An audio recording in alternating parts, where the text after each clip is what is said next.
ஓம் சாந்தி 19/2/2024. இனிமையான குழந்தைகளே, நான் எப்பொழுதும் சப்தத்திற்கு அப்பாற்பட்டு இருக்கிறேன். நான் குழந்தைகளாகிய உங்களை விடுபட்டவராக ஆக்குவதற்காக வந்துள்ளேன். இப்பொழுது உங்கள் அனைவருக்கும் வானப்பிரஸ்த நிலை ஆகும். இப்பொழுது சப்தத்திற்கு அப்பாற்பட்ட வீட்டிற்கு செல்ல வேண்டும். கேள்வி: நல்ல முயற்சி செய்யும் மாணவர்கள் என்று யாருக்கு கூறலாம்? அவர்களுடைய முக்கிய அடையாளங்களை கூறுங்கள். பதில்: யார் தன்னிடமே தனக்குத்தானே உரையாட அறிந்து இருக்கிறாரோ, சூட்சுமமாக படிப்பை படிக்கின்றாரோ அவர்களே நல்ல முயற்சி செய்யும் மாணவர்கள். முயற்சி செய்யக்கூடிய மாணவர்கள், எனக்குள் எந்த ஒரு அசுர சுபாவமும் இல்லையே, தெய்வீக குணத்தை எதுவரை கடைபிடித்து உள்ளேன் என்று எப்பொழுதும் தங்களை சோதித்துக் கொண்டே இருப்பார்கள். சகோதரன் என்ற ஒரு பார்வை எப்பொழுதும் இருக்கிறதா? குற்றமான சிந்தனை ஒன்றும் எழுவது இல்லையே என்று அவர்கள் தங்களது பதிவேட்டை வைத்து இருப்பார்கள். ஓம் சாந்தி. யாரெல்லாம் சப்தத்திற்கு அப்பாற்பட்டு செல்வதற்காக, அதாவது வீட்டிற்கு செல்வதற்கான முயற்சியை செய்து கொண்டு இருக்கிறார்களோ, அப்பேற்பட்ட ஆன்மீக குழந்தைகளுக்காக அது அனைத்து ஆத்மாக்களின் வீடு ஆகும். இப்பொழுது நாம் இந்த சரீரத்தை விட்டு வீடு செல்ல வேண்டும் என்பதை நீங்கள் புரிந்துள்ளீர்கள்.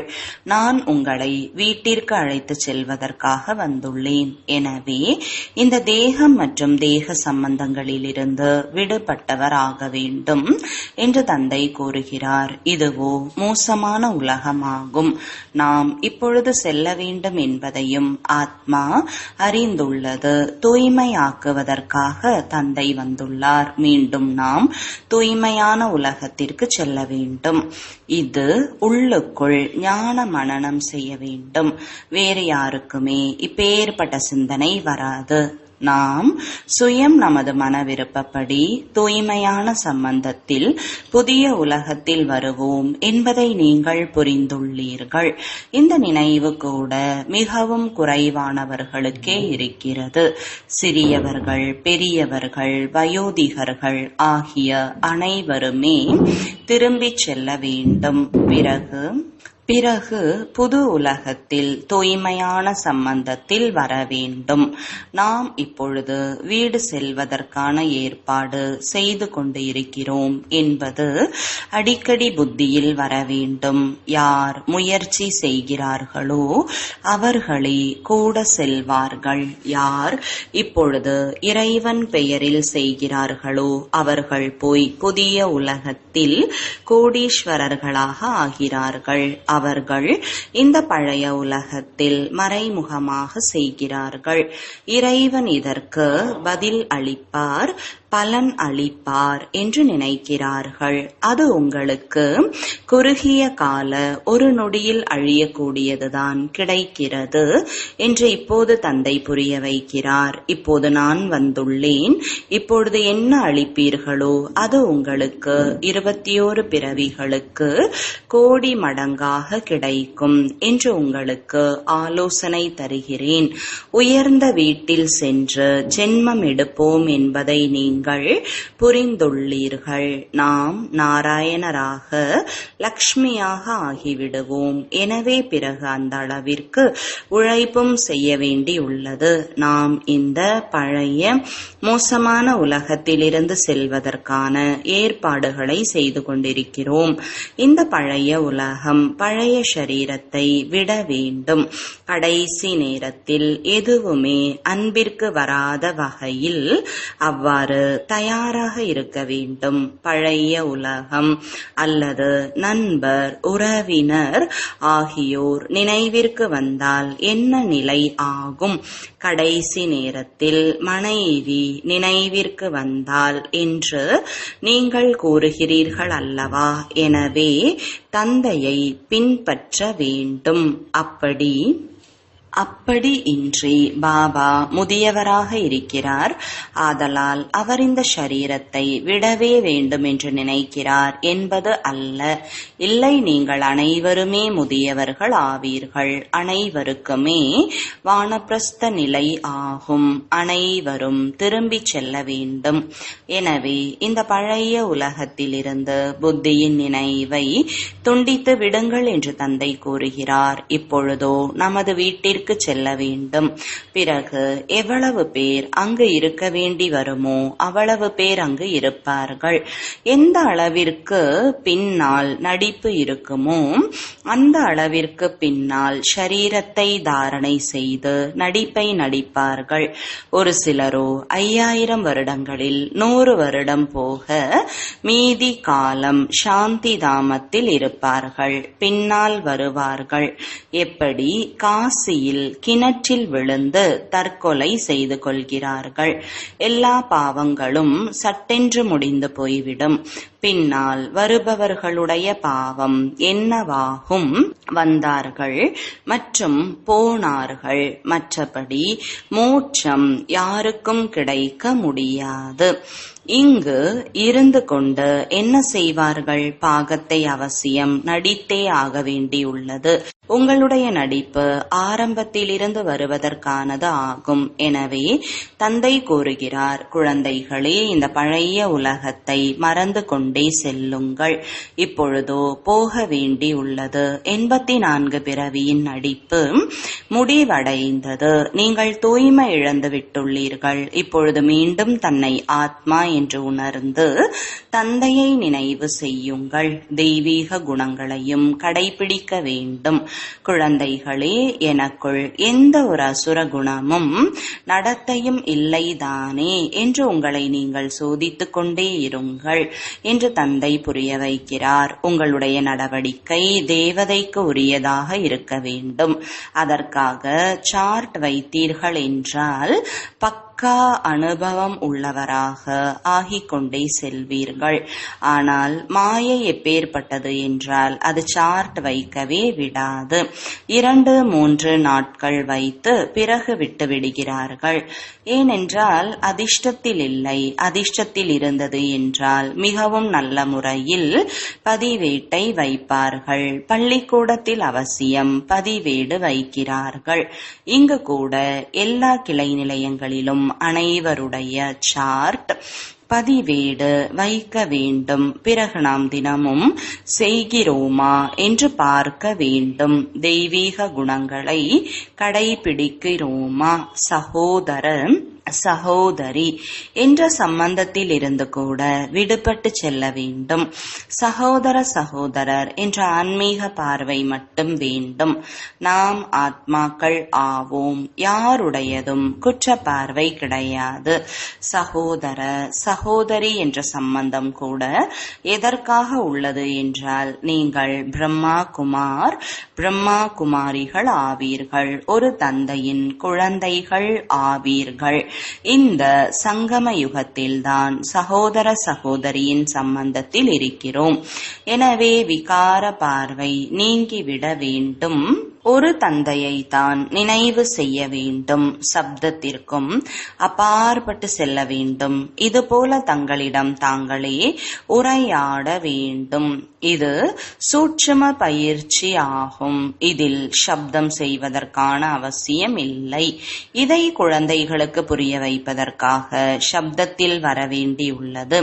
சப்தத்திற்கு அப்பாற்பட்டு செல்வதற்காகவும் புரிய வைக்க வேண்டியுள்ளது. இப்பொழுது திரும்ப செல்ல வேண்டும். வாருங்கள், எங்களை கூடவே அழைத்து செல்லுங்கள் என்று தந்தையை அழைத்து இருக்கிறீர்கள். நாம் தூய்மை இல்லாதவர்களாக உள்ளோம். திரும்ப செல்ல முடியாமல் உள்ளோம். தூய்மையற்ற உலகத்தில் இப்பொழுது யார் தூய்மையாக ஆக்குவது?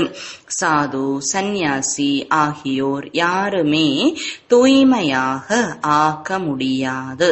தூய்மை ஆக வேண்டும் என்பதற்காக அவர்களோ கங்கா ஸ்நானம் செய்கிறார்கள். தந்தையை அறியாமல் உள்ளார்கள். யார் முந்தைய கல்பத்தில் அறிந்துள்ளார்களோ அவர்களே இப்பொழுது முயற்சி செய்து கொண்டு இருக்கிறார்கள். இந்த முயற்சி கூட தந்தையை தவிர வேறு யாரும் செய்விக்க முடியாது. தந்தைதான் அனைவரையும் விட உயர்ந்தவர் ஆவார். அப்பேற்பட்ட தந்தையை கல்லிலும் மண்ணிலும் இருப்பதாக கூறியதால் மனிதர்களுடைய நிலை என்னவாக ஆகிவிட்டுள்ளது? படி இறங்கியபடியே வந்துள்ளார்கள். அந்த சம்பூர்ண நிர்விகாரியாக இருந்தவர்கள் எங்கே? இந்த சம்பூர்ண விகாரி எங்கே? இந்த விஷயங்களை கூட முந்தைய கல்பத்தில் ஏற்றுக்கொண்டவர்கள்தான் ஏற்றுக்கொள்வார்கள். யார் வந்தாலும் அவர்களுக்கு தந்தையின் கட்டளையை கூறுவது உங்கள் கடமையாகும். ஏனியின் படத்தை வைத்து புரிய வையுங்கள். அனைவருக்கும் இப்பொழுது வானப்பிரஸ்த நிலை ஆகும். எல்லோரும் சாந்தி தாமம் மற்றும் சுகதாமத்திற்கு செல்வார்கள். யார் ஆத்மாவை புத்தியின் யோக பலத்தினால் முழுமையாக தூய்மை ஆக்குவார்களோ அவர்கள் சுகதாமத்திற்கு செல்வார்கள். பாரதத்தினுடைய பழமையான யோகம் கூட பாடப்பட்டு உள்ளது. உண்மையில் நாம் முதலில் வந்திருந்தோம் என்ற நினைவு இப்பொழுது ஆத்மாவிற்கு உள்ளது. இப்பொழுது மீண்டும் திரும்பி செல்ல வேண்டும். உங்களுக்கு உங்களுடைய நடிப்பு நினைவிற்கு வருகிறது. யார் இந்த குலத்தில் வரப்போவது இல்லையோ அவர்களுக்கு நாம் தூய்மை ஆக வேண்டும் என்ற நினைவு கூட வருவது இல்லை. தூய்மையாக ஆவதில்தான் உழைக்க வேண்டி இருக்கும். தன்னை ஆத்மா என்று உணர்ந்து என்னை நினைவு செய்தீர்கள் என்றால் பாவ கர்மங்களை வென்றவராக ஆகிவிடுவீர்கள்.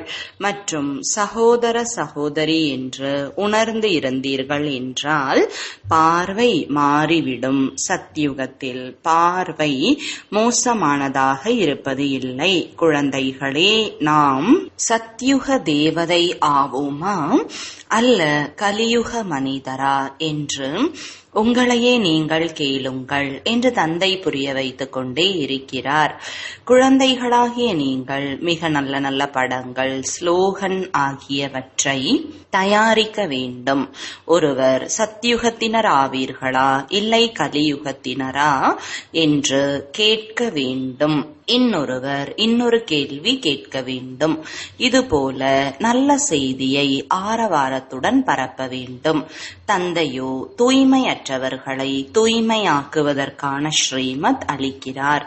மற்றபடி தொழில் போன்றவை பற்றி எனக்கு என்ன தெரியும்? தந்தையை நீங்கள் வந்து மனிதனிலிருந்து தேவதையாக ஆவதற்கான வழியை கூறுங்கள் என்றுதான் அழைத்து இருக்கிறீர்கள். அதை நான் வந்து கூறுகிறேன். எவ்வளவு எளிமையான விஷயம் ஆகும். மன் மனாபவ என்ற குறிப்பே மிகவும் சகஜமானது. தன்னை ஆத்மா என்று உணர்ந்து தந்தையை நினைவு செய்யுங்கள்.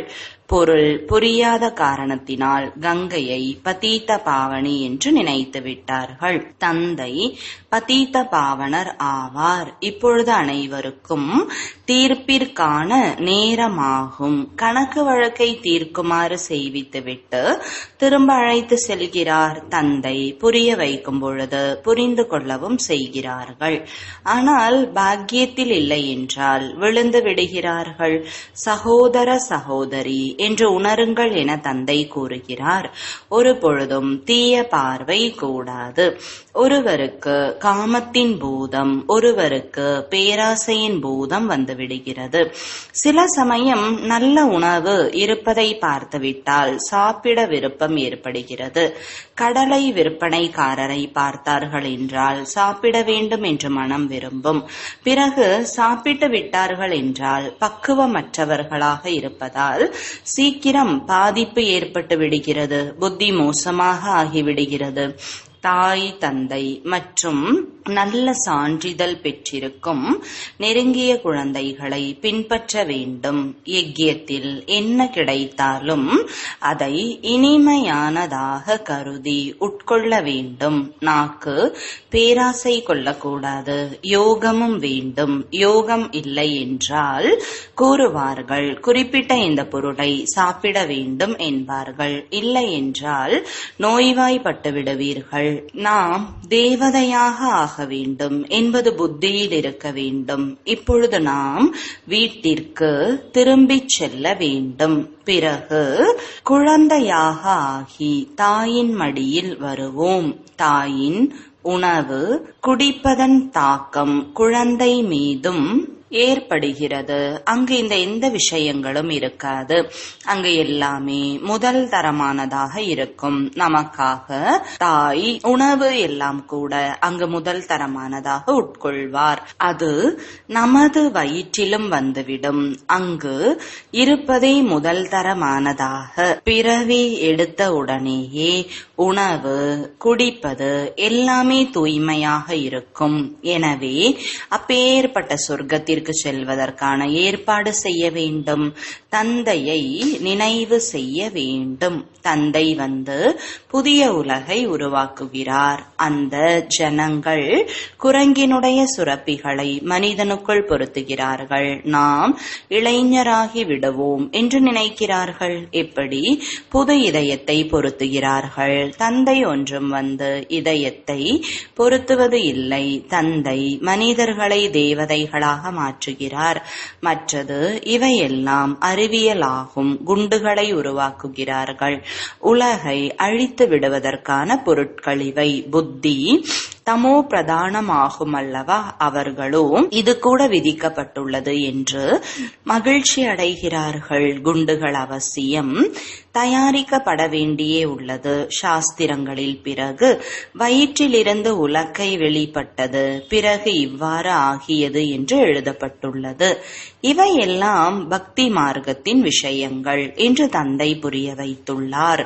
ராஜயோகத்தை நான் தான் கற்பித்திருந்தேன். அதுவோ ஒரு கதையாகிவிட்டது. அதை கேட்டு கேட்டு இந்த நிலைமை ஆகிவிட்டுள்ளது.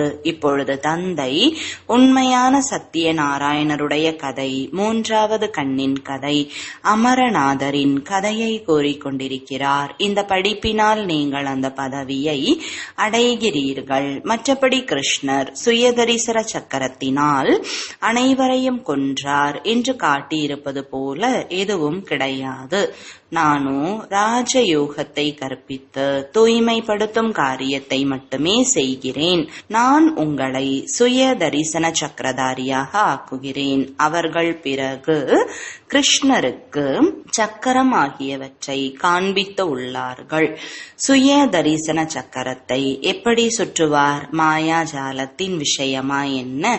இது எல்லாமே நிந்திப்பது ஆகும் அல்லவா. அதுவும் அரை கல்பம் நடக்கிறது.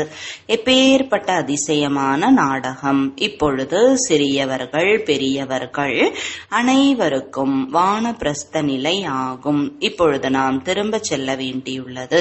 எனவே தந்தையை நினைவு செய்ய வேண்டும்.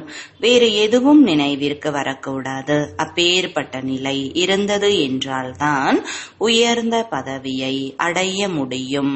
நாம் நமது பதிவேடு எந்த அளவு சரியாக உள்ளது என்று நம் மனதை நாமே கேட்டு பார்க்க வேண்டும். முறைப்படி படிக்கிறோமா இல்லையா என்று பதிவேட்டின் மூலம் நடத்தை பற்றி தெரிய வரும்.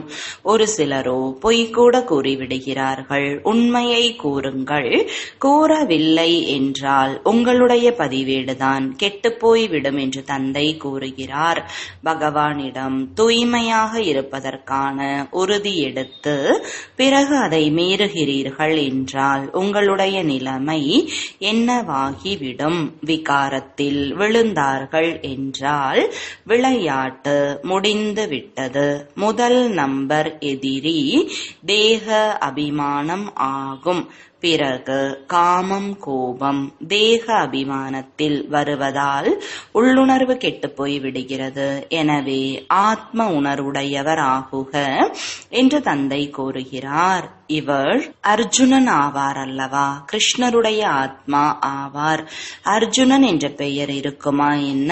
யாருக்குள் பிரவேசம் செய்கிறாரோ பிறகு அவர் பெயர் மாறிவிடும். மனிதர்களோ இந்த கல்ப விருட்சமாகியவை உங்களுடைய கற்பனை என்று கூறிவிடுகிறார்கள். மனிதர்கள் என்ன கற்பனை செய்கிறார்களோ அது பார்வையில் தென்படுகிறது. இப்போது நாம் போய் சொர்க்கத்தில் சிறு குழந்தையாக ஆகிறோம் என்று குழந்தைகளுக்கு அளவற்ற மகிழ்ச்சி இருக்க வேண்டும். பிறகு பெயர், உருவம், தேசம், காலம் எல்லாமே புதியதாக இருக்கும். இது எல்லையற்ற நாடகம். ஏற்கனவே அமைக்கப்பட்டது, இயங்கிக் கொண்டிருக்கிறது, மீண்டும் உருவாக்கப்படத்தான் வேண்டியுள்ளது.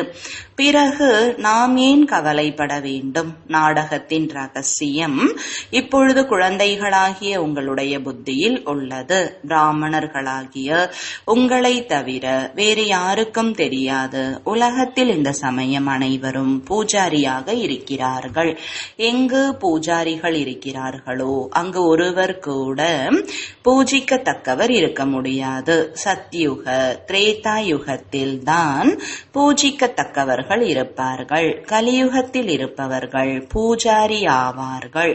பிறகு நீங்கள் உங்களை பூஜிக்கத்தக்கவர் என்று எப்படி அழைத்துக் கொள்ள முடியும்? பூஜிக்கத்தக்கவர்களோ தேவி தேவதைகள் ஆவார்கள். மனிதர்கள் பூஜாரி ஆவார்கள். தூய்மை ஆக வேண்டும் என்றால் என் ஒருவனை நினைவு செய்யுங்கள் என்ற அடிப்படை விஷயத்தை தந்தை புரிய வைக்கிறார். நாடகப்படி யார் எந்தளவு முயற்சி செய்து இருப்பாரோ அந்த அளவே செய்வார்கள். நல்லது, இனிமையிலும் இனிமையான காணாமல் போய் வெகு காலம் கழித்து கண்டெடுக்கப்பட்ட குழந்தைகளுக்கு தாயும் தந்தையுமான பாப்தாதாவின் அன்பு நினைவுகள் மற்றும் காலை வணக்கங்கள். ஆன்மீக குழந்தைகளுக்கு ஆன்மீக தந்தையின் வணக்கங்கள். ஆன்மீக தந்தைக்கு ஆன்மீக குழந்தைகளின் அன்பு நினைவுகளும் வணக்கங்களும். தாரணைக்கான முக்கிய சாரம். முதலாவது, நமது படிப்பின் பதிவேடு வைக்க வேண்டும். நமது சகோதர சகோதரரின் பார்வை எதுவரை உள்ளது? நமக்குள் தெய்வீகமான சுபாவம் உள்ளதா என்று நமது பதிவேட்டை பார்க்க வேண்டும். இரண்டாவது, நமது நாக்கின் மீது மிகுந்த கட்டுப்பாடு கொள்ள வேண்டும். நாம் தேவதை ஆகிக் கொண்டிருக்கிறோம். எனவே உணவு பானங்கள் மீது மிகுந்த கவனம் கொடுக்க வேண்டும் என்பது புத்தியில் இருக்க வேண்டும். நாக்கு சஞ்சலப்படக்கூடாது. தாய் தந்தையை பின்பற்ற வேண்டும். வரதானம். பகுத்தறியும் சக்தியின் மூலம் பாபாவை தெரிந்து கொண்டு அதிகாரியாகக்கூடிய விசேஷ ஆத்மா ஆகுக. விளக்கம். பாப் தாதா ஒவ்வொரு குழந்தைகளின் விசேஷ தன்மையை பார்க்கிறார். முழுமையானவராக ஆகவில்லை, முயற்சியாளராக தான் இருக்கிறோம். ஆனால் விசேஷ தன்மைகளே இல்லை என்பது போன்ற எந்த குழந்தையும் இல்லை. அனைத்தையும் விட முதன்மையான விசேஷ தன்மை என்னவென்றால் கோடியில் சிலர் என்ற பட்டியலில் இருக்கிறோம். பாபாவை தெரிந்து கொண்டு எனது பாபா என்று கூறுவது, அதிகாரியாவது, இதுவும் கூட புத்தியின் சிறப்பு தன்மை ஆகும். பகுத்தறியும் சக்தியாக இருக்கிறது. இந்த சிரேஷ்ட சக்தி தான் விசேஷ ஆத்மாவாக மாற்றி விடுகிறது. ஸ்லோகன். சிரேஷ்ட பாக்கியத்தின் ரேகையை வரைவதற்கான பேனா உயர்ந்த செயலை செய்வது ஆகும். ஆகையால் எந்த அளவு வேண்டுமோ அந்த அளவு பாக்கியத்தை உருவாக்கிக் கொள்ளுங்கள். ஓம் சாந்தி.